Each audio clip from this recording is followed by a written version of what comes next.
Welcome to the last section in our series on minerals. This section is covering iodine, zinc, fluoride, and selenium. We're going to start with iodine.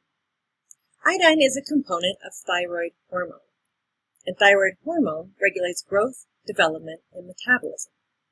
So this means that iodine is important in growth, development, and metabolism. Iodine deficiency is actually very rare. And if we look at this map from the World Health Organization, you can see the areas in red, which would be the highest amounts, the highest occurrence or incidence of iodine deficiency. You can see there just in very small sections, with some sections throughout Africa, but very low occurrence in first world nations. What deficiency results in, particularly severe deficiency, is a goiter. Now, what a goiter is essentially enlargement around the thyroid. If you think about your thyroid being right here, and if you ever have had a physical exam, your doctor feel right in this area to see if there's any enlargement. This, of course, is a very severe case in one of the developing nations. We don't see this much in the developed countries. Cretinism is also another result of severe iron deficiency, and this is essentially irreversible mental, physical, and physical retardation. So it's going to occur during growth, so iodine deficiency during growth. On a lesser level, smaller, not severe deficiencies, but moderate or mild deficiencies can be a contributing factor for breast and stomach cancer and even autism. So where do we get our iodine? Actually, we get it from salt fortification. And if you look at your salt, if you buy one of the big cardboard salt containers, you'll see it's iodized salt. So that means that iodine has been added to salt, and that way no one gets an iodine deficiency, because naturally occurring sources of iodine are actually quite rare. They're usually found in the ocean, cod, seaweed, shrimp, tuna. Other than that, there aren't that many good sources of iodine.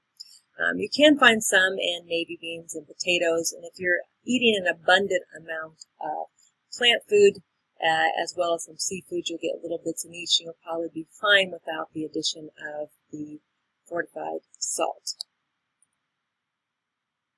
Moving on to zinc. Zinc is extremely important, even though we only need it in small amounts, because it has a role in regulating a number of different functions in the body. And this is from regulating genes to being involved in cell signaling. It also has a role in many of the structural functions in the body, when we think of building up proteins or being components of cell membranes. Over 300 enzymes actually depend on zinc.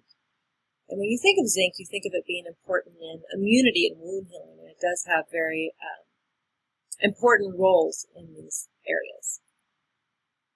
Deficiency is very rare, but it can cause delayed growth and development, but that's only in a severe deficiency. It also can have impaired growth and neurological development.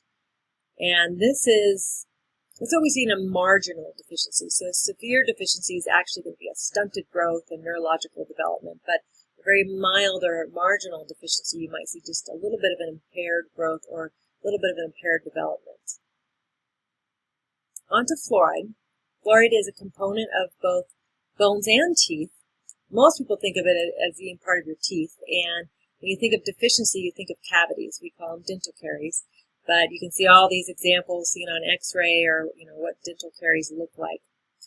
So deficiency of fluoride is a result of this, which is why you go to your dentist, you have fluoride treatments, why you brush with a fluoride toothpaste.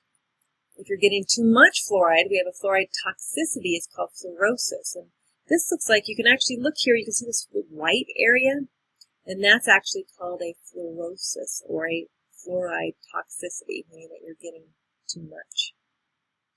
So where do we get fluoride? Well, this is another fortification in tap water. Our water is fluoridated.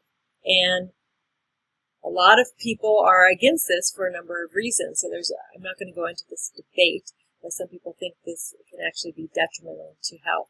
but naturally occurring sources of fluoride are hard to come by in tea and fruit juice, crab. They're a little bit in a variety of sources, but it's not abundant. So this is why the government has taken on to fortify both salt as well as tap water.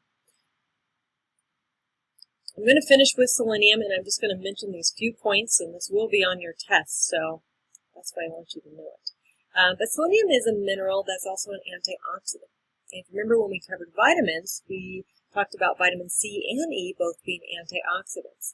So these three actually work together in antioxidant capacity, meaning they all work together as antioxidants. And this is going to be the end of our section on water and minerals.